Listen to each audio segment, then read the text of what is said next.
jenazah ni, arwah ni, masa dia hidup, dalam 10 tahun dia jaga suami dia ni, agaknya dia stres ke apa, suami buta, semua nak uruskan A to Z. Orang kata nak mandikan, nak bawa pimpin pergi mandi, kan pergi membuang, kan makan pun kadang-kadang nak suap, ikan tu kalau boleh nak kopek, tak nak ada duri dan sebagainya kan.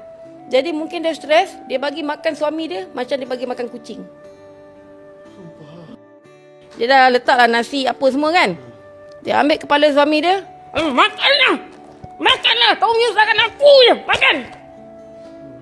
Dan dia punya tu didengar oleh jiran sebelah yang pengurus jenazah yang sepatutnya uruskan dia ni tadi. Setiap hari, pagi petang tu, makanlah, dia cakap itu.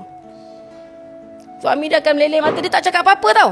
Suami dia takkan cakap macam, sampai hati kau buat. Tak! Suami dia diam, pasal suami dia tahu, aku ni buta kau tahu. Kau ni memang menyusahkan hidup aku kan. Makan pun tak pandai ambil sendiri apa semua. Nak layan macam raja. Suami akan menangis. Jadi, yang jiran ni Wan, semua dah tahu dah benda ni Wan. Semua dah tahu. Jadi itu sebabnya kenapa jiran yang sebelah rumah dia yang merupakan pengurus jenazah dia tak nak uruskan dia. Itu dengan suami. Masa mak dia masih hidup lagi, masa mak arwah ni masih hidup lagi, setiap waktu maghrib, ini kisah benar saya sebenarnya kan, saya sedih nak cerita benda ni. Pasal saya masa interview tu pasal nangis sebenarnya. Kan masa tu arwah mak saya pun sakit. Dia halau mak dia waktu senja Wan. Mak dia tak boleh tidur dalam rumah tu Wan. Maghrib je Wan, dia campaknya toto mak dia, campaknya bantal mak dia, pergi tidur rumah jiran-jiran Wan. Tidur. Kau pergi tidur rumah jiran. Tak malam ni tak payah tidur kat sini. Busuk. Mak dia umur 92 tahun Wan. Memang tak pandai nak menguruskan diri sendiri. Akak memang sedih sikit lah Wan cerita ni, pasal walaupun dia dah lama kat interview. Mak dia sendiri? Iya, mak dia pun dia buat macam tu. Bukan mak mentua ke apa? Bukan, mak kandung dia. Mak dia akan ada satu bilik Wan. Dalam bilik tu ada satu dapur untuk mak dia masak nasi sendiri, lauk sendiri. Kadang-kadang jiran yang sebelah Wan, pengurus jenazah selalu tanya, "Makcik masak apa ini makcik?" "Aku dah tak larat," dia cakap, "aku makan nasi dengan garam je. Kan dari tadi bagi ikan kan makcik. Anak aku dah ambil," dia cakap, "bagi laki dia makan. Makan nasi dengan garam Wan. Masak sendiri, 92 tahun. Jadi itulah sebabnya kenapa masa hari dia meninggal tu, jiran-jiran dia tak nak uruskan jenazah ni Wan. Itulah cerita dia sebenarnya. Jadi apa yang Pak Imam ni cakap dengan suami dia, dia kata, "Pakcik," dia kata, "Bang, isteri dia dah meninggal bang. Ada masalah sikit nak uruskan," dia cakap. "Boleh tak abang abang ampunkanlah dosa isteri abang ni. Ambil tangan pakcik ni tadi, suami dia tadi, letak dekat dia punya dahi Wan." Meleleh mata suami dia cakap, "Hari ini," dia kata, "aku maafkan semua dosa engkau, aku redha kat engkau," dia cakap. "Pergilah dengan baik, aku dah ampunkan dosa engkau walaupun kau bagi aku makan macam bagi makan kucing," dia kata. Dia cakap itu kan. Ya Allah Akbar.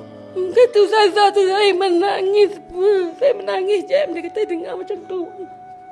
Sepanjang saya punya kerjaya lah 20 tahun menguruskan jenazah Jam. Inilah satu-satu jenazah, dia kata. Saya tak boleh tahan Jam, dia kata. Saya terbayangkan mak saya, dia cakap. Masya Allah. Dia kata saya ingatkan Jam, masalah tu selesai dekat kapan je. Ya Allah. Dah pukul, masa tu dah pukul 2, patutnya kubur dah siap. Kubur kalau kita gali biasa manual ni, selalunya 4 jam kita gali kubur. Dah pukul 2 petang, kubur tak siap lagi. Bila kubur tak siap, jenazah tak boleh bawa ke masjid untuk solat.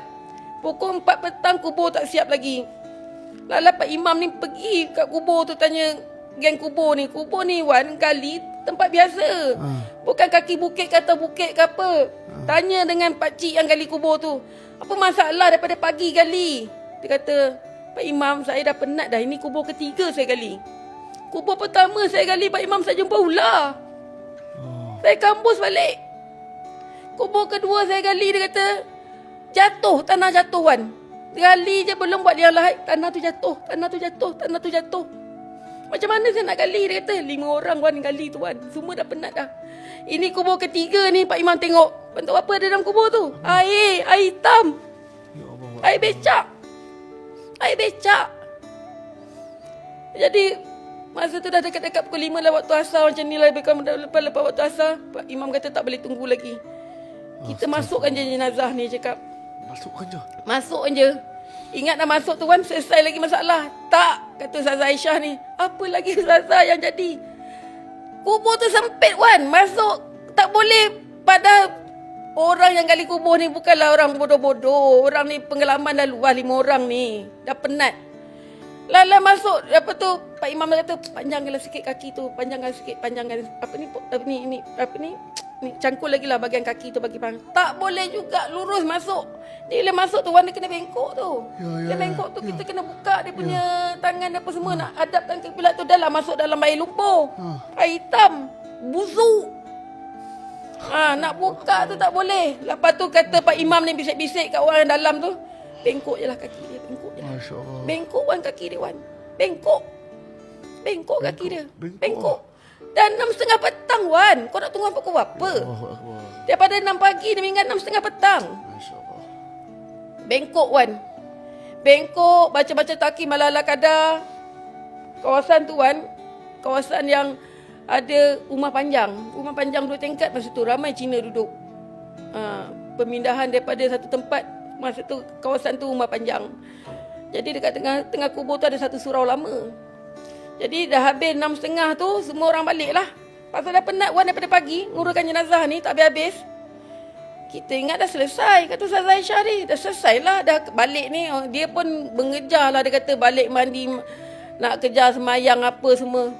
Mak, kawan dia tadi telefon. Allahu Akbar. Kak Aisyah, dia cakap, apa sal lagi?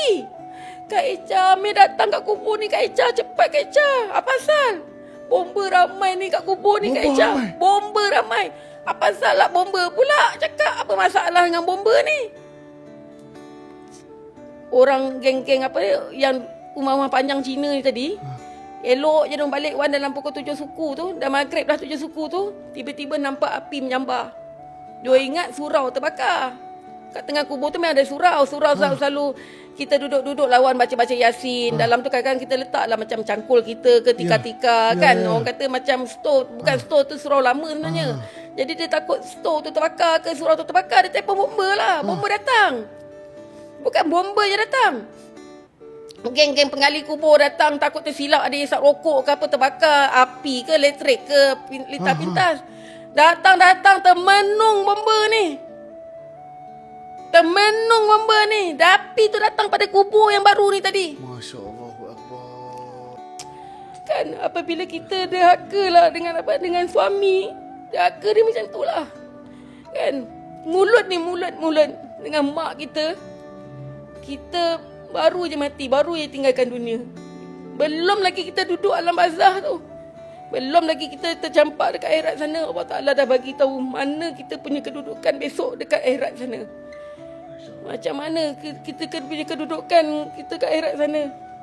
Itulah Ustazah Aisyah tu cakap, saya 20 tahun saya menguruskan jenazah. Dia kata, ini kali jenazah ni betul-betul bagi keinsafan kat saya lah. Jamilah dia cakap kan. Akak yang dengar pun akak menangis lah Wan macam ni Wan kan. Macam mana akak cerita dengan Wan ni, macam tu lah akak menangis depan Ustazah Aisyah tu kan. Mungkin ramai kata, alah ni cerita dongeng. Tak tuan-tuan kan. Cerita ni bukan cerita dongeng ke apa. Cerita ni memang betul-betul berlaku kan. Paklah suami kan. Macam mana pun suami tu, buruknya suami tu, kita kena hormat kat dia. Pasal dia tu syurga kita. Macam tu juga dengan mak kita Wan. Tua macam mana mak kita nyanyuk pun, itu mak yang lain kan kita Wan, bukan orang lain tu. Kalau tak ada mak tu Wan, tak wujud kita kat dunia ni. Ya akak cakap. Ya tak wujud kita kat dunia ni Wan.